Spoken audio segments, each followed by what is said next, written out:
There's a moment. Maybe it was last night. Maybe it's right now. That hollow ache in your chest that doesn't make sense. Because he didn't just leave you. He left you confused. He left you wondering if maybe you were too much, or maybe not enough. You're sitting there, scrolling through old texts like they're crime scene evidence, replaying conversations in your head, picking apart your own words. Maybe if you had said less, maybe if you had said more. And the worst part, it wasn't the goodbye that broke you. It was the silence that came after. The kind of silence that sounds like you didn't matter. That's where you are, isn't it? Stuck in the static between who you were before him and this version of you now. Shattered, searching, starving for answers that won't come. But here's what no one tells you. The thing that might crack your heart wide open tonight. It's not about making him feel your pain. It's about him waking up one day and realizing you became the storm he never saw coming. And that storm, it starts when you stop begging the sky for rain. You're not weak for missing him. You're not broken because you wanted him to stay. You're human, and you gave him access to the most sacred parts of you. Your softness, your loyalty, your belief that maybe this time, love would choose you back. But instead, he chose silence, distance, games. And now, you're stuck in the worst kind of heartbreak, the invisible kind. The kind that makes you question your own reality. Was it real? Did he ever really care? Why did he pull away when all you did was give? That's the part they never warn you about. When someone leaves without giving you the dignity of an ending, it fractures something inside you that words can't touch. You're not just grieving him. You're grieving the version of yourself you became when you thought you were finally safe. That girl who let down her guard, who softened her edges, who believed him when he said he wasn't like the others.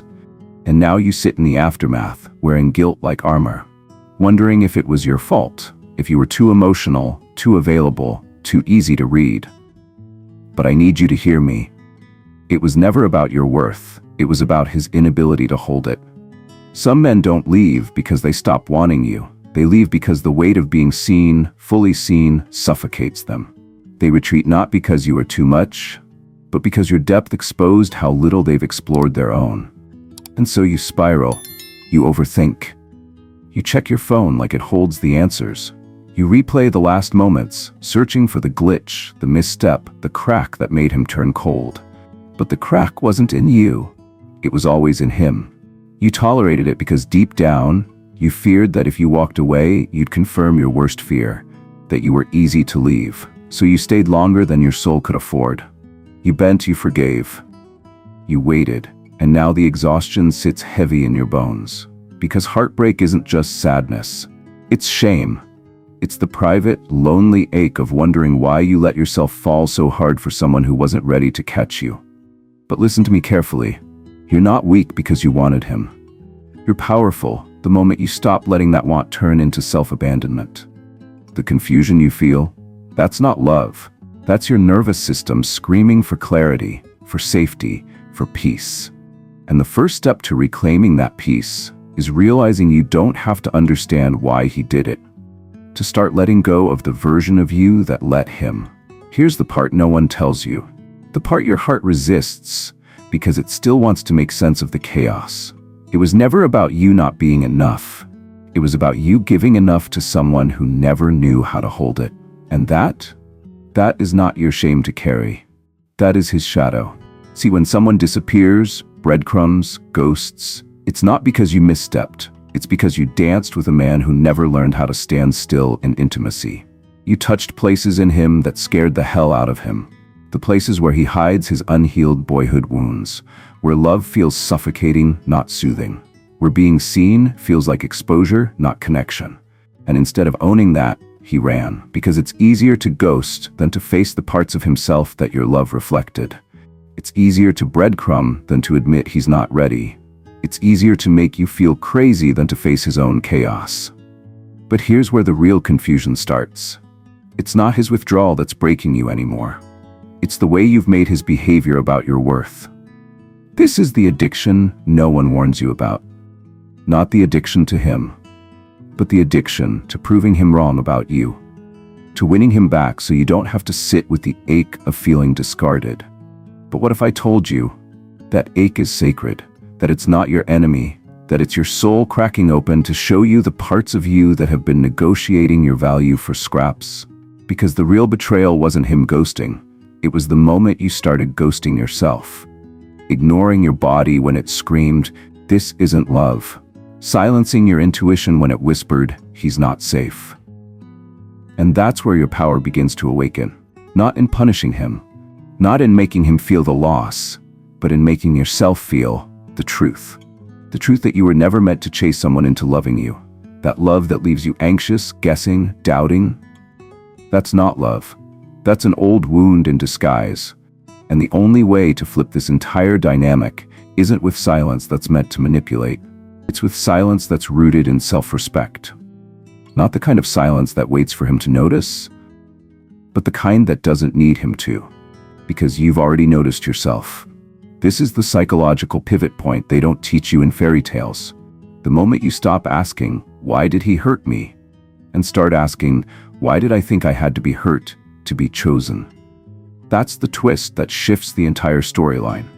That's the chapter where you stop reacting and start reclaiming. Not from a place of coldness, but from a place of clarity. The clarity that says, I no longer participate in connections that make me feel like I have to fight for air. That is not revenge. That is resurrection. And here's where it really confuses him, because he expects your silence to be temporary. He expects the door to stay cracked open. He expects you to check his page, watch his stories, send that "hope you're okay" text when the silence gets too loud. But this time, you don't. Not because you're playing hard to get, but because you're finally hard to forget. Because you no longer see him as the prize. You see peace as the prize. And the woman who guards her peace, she doesn't beg, she doesn't chase, she doesn't explain. She lets go with grace so profound, it echoes in the places he used to take for granted. And that, right there, that's the confusion that lasts longer than any text you could have sent. That's the consequence his ego will never admit, but will feel. Every time he meets a woman who gives less than you did, because your absence will haunt him in the quietest, loudest ways.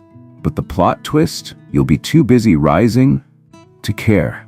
But this is where most women stop. They master the silence, they pull back, they wait for him to feel it, to notice. And sure, he might. But that's still a reaction-based strategy.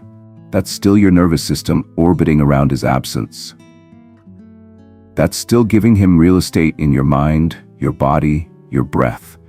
And I need you to hear this next part, like it's your lifeline. Because it is. The true shift isn't about silence. It's about sovereignty. It's not about withholding energy to punish him. It's about withdrawing energy to pour it where it belonged all along, into you. This is where the silence flip dies, and the energetic exit is born. The energetic exit isn't about playing a role. It's not about waiting in the shadows for him to realize what he lost. It's about exiting the entire stage, because the story no longer matches your worth. It's subtle. It's internal. It's a quiet click in your spirit where you stop performing for someone who doesn't have the range to meet you. You stop needing him to feel the loss, because you no longer feel the pull. That's the exit most women never make. They leave the man, but stay emotionally hooked to the fantasy. They go no contact, but their hearts are still negotiating for crumbs behind closed doors. But the energetic exit is different. It's spiritual closure. It's nervous system safety. It's you saying, I no longer need you to validate the version of me that was willing to accept confusion as connection. And when you step into that energy, everything shifts, but not in the way you might think. It's not about him chasing you. It's about you finally losing the addiction to being chased. It's not about getting the apology. It's about you realizing you don't need it, because your life is the apology. This is where you stop obsessing over whether he's breadcrumbing or ghosting or pulling away, because the game isn't yours to decode anymore. You've graduated from it.